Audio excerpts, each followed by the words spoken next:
Welcome. Thank you for coming. My name is Colleen Lewis. I'm an associate professor at the University of Illinois at Urbana-Champaign. And I'm Luther Tychonievich. I'm associate professor of computer science at the University of Virginia. So Luther and I both BPC consultants with bpcnet.org. That provides a ton of resources for you as you're writing a project or a departmental BPC plan. Today we want to talk about some new changes that are impacted by a September 2021 change from how the NSF handles their project plans. So our goal is to walk you through each of those pieces and talk about the implications for you. So let's just do an overview of what has changed. This will assume some level of your knowledge of what's already there. If you don't have that, we'll certainly have some other videos that'll talk about what's there and so forth. The first change we understand is that project BPC plans, the broadening participation in computing plans, they're submitted to the NSF. They're now required for some calls. They used to be optional for the calls that accepted them. Now some of those will require them. So more PIs will need to write these plans. And the NSF also is going to allow these project plans to come in two different formats as opposed to the single format they had before. So the standalone project BPC plan is like before. It's a 3-page document that describes the activities the PIs will engage in to broaden participation in computing. However, there's also a new connected project BPC plan that will allow PIs to capitalize on the material in their departmental BPC plan, we'll talk about in a moment.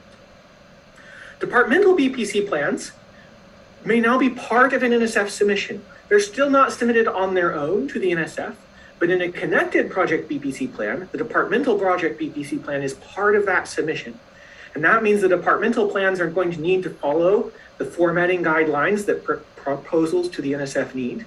And all of their content needs to be related to BPC. So there's going to be some restriction. In previous times, you could have some things in your departmental plan that was not really related to the BPC mission of NSF. That is no longer the case.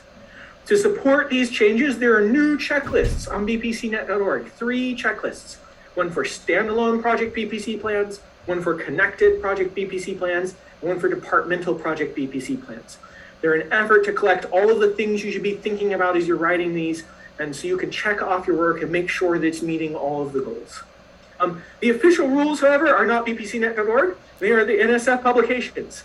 So each NSF solicitation will contain the official language of what they require, and the NSF also has a BPC frequently asked questions page, which they will update from time to time to help clarify some of this.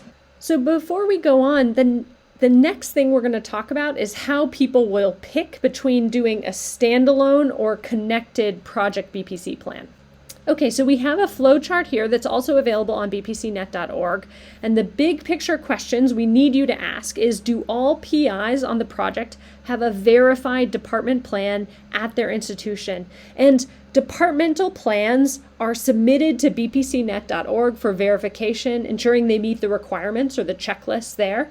So if all PIs on a project that's planning to be submitted to the NSF have a verified department plan at their institution, then the next question is, do all PIs on the project intend to participate in an activity in a verified department plan? So each at their own institution, they have a verified department plan. Is the activity that they want to propose in their project plan from that verified plan? If both of those are true, then the PIs are going to submit their project plan in combination with their verified plan. And so every institution can submit 3 pages. 1 page for the PI's activities on that plan, and then 2 additional pages, which are the verified department plan at their institution. Let's talk through the scenarios where we are not allowed to submit a connected plan. So if any PI is at an institution where they don't have a verified department plan, so that's if the first question's answer is no, then they need to submit a standalone project BPC plan, which is 3 pages total for all PIs. And these are actually just the old project BPC plan structure. Okay, so if any PI is at an institution that doesn't have a verified department plan, they must submit a standalone project plan. The thing is, the verified department plan doesn't have to come from their department. So maybe there are multiple PIs at my institution that are collaborating. We could all use one of their department plans, or even we could use a department plan from a department at my institution from which none of the PIs come. But assuming every PI is from an institution with a verified department plan, then the question is, well, what do I want to do as individual PIs to contribute to BPC? That's what I'm describing. That's really the goal of a project BPC plan. And if I'm selecting an activity from a single verified department plan at my institution, then we can just include a brief description saying how we're plugging into that department plan, and we won't write the standalone department plan. But if I want to do something that's not on my department plan, then none of us will be able to submit our department plan, and we will all submit a standalone project plan. Because of this, the activities on departmental plans are going to be of increasing importance compared to the other material going forward.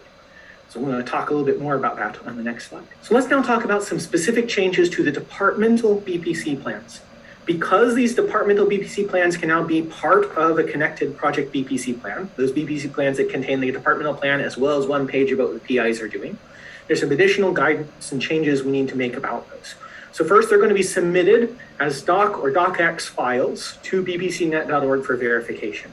And that file format is important so that we can do all the things we need to do to make sure they get verified properly and submitted well to the NSF.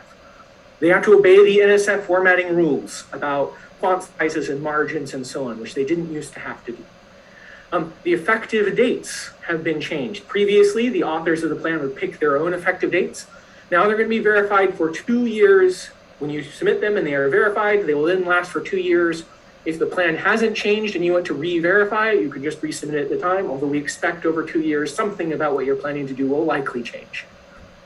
Also, every activity you describe in this plan must be appropriate for inclusion in a project BPC plan. In the past, only some of them need to do that. Now all of them do. So there's various things to support that. Each of them should have an activity, some simple label we can use in that page that describes what the PIs do to identify which activity they're talking about. They need to identify what BPC goals they're intended to achieve. You need to have a clear description of what will occur as part of the activity, not just the name of the activity and its goals, but also what are people actually doing when they're engaged in it to some degree. And there needs to be some indication of how its outcomes will be measured. These don't have to be the final outcomes, although it'd be nice if they are, but some suggestion of how you'll know how the activity is progressing. And in general, this leads to our general suggestion. You want more focus on activities that multiple PIs can engage in. And the other components of the departmental plan probably should sacrifice some space to give more space for them. As always, there are resources on the NSF with the definitive rules and additional resources on bpcnet.org. And then on the YouTube page with this video, we'll also paste links to other videos providing more detailed advice for creating departmental BPC plans and project BPC plans. Thanks for joining us.